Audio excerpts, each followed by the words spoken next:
Hi friends, మీరు ఎప్పుడైనా ఒక దేశం అద్భుతమైన సంపద నుంచి ఆర్థిక సంక్షోభంలోకి ఎలా జారిపోయిందని ఆలోచించారా?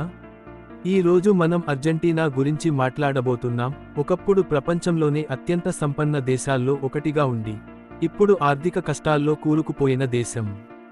ఈ వీడియోలో అర్జెంటీనా ఎందుకు ఈ స్థితిలో ఉంది, దీని నుంచి మనం ఏం నేర్చుకోవచ్చో చూద్దాం.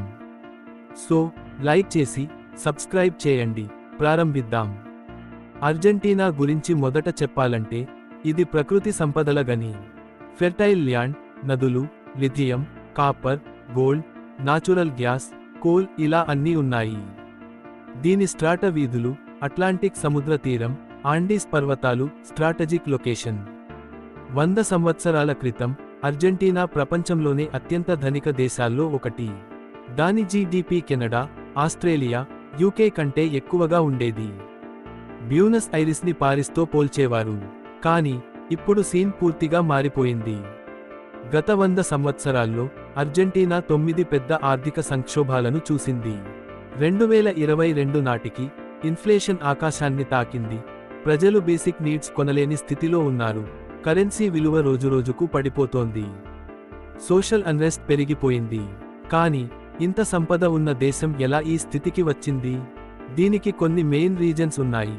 వ్యవసాయంపై ఆధారపడటం. అర్జెంటీనా ఎకానమీ వ్యవసాయంపై ఎక్కువగా డిపెండ్ అయింది.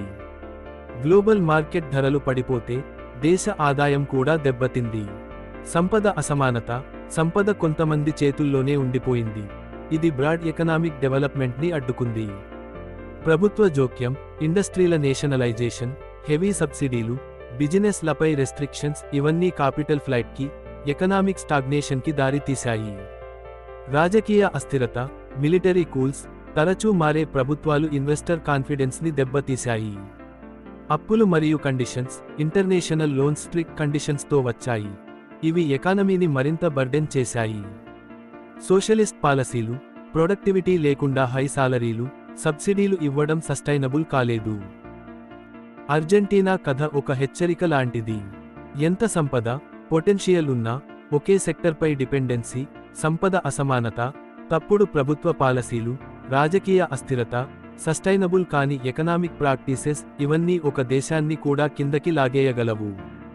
దీని నుంచి మనం నేర్చుకోవాల్సినవి: economy diversification, sound economic management, రాజకీయ స్టెబిలిటీ, రెస్పాన్సిబుల్ గవర్నెన్స్. ఈ లెసన్స్ లేకపోతే ఏ దేశమైనా అర్జెంటీనా లాంటి స్థితిలోకి వెళ్ళొచ్చు. అర్జెంటీనా కథ మనకు చాలా నేర్పింది కదూ. మీరు ఈ వీడియో గురించి ఏం ఆలోచిస్తున్నారు? అర్జెంటీనా ఈ సంక్షోభం నుంచి బయటపడగలదని మీరు అనుకుంటున్నారా? కామెంట్స్లో మీ ఆలోచనలు షేర్ చేయండి.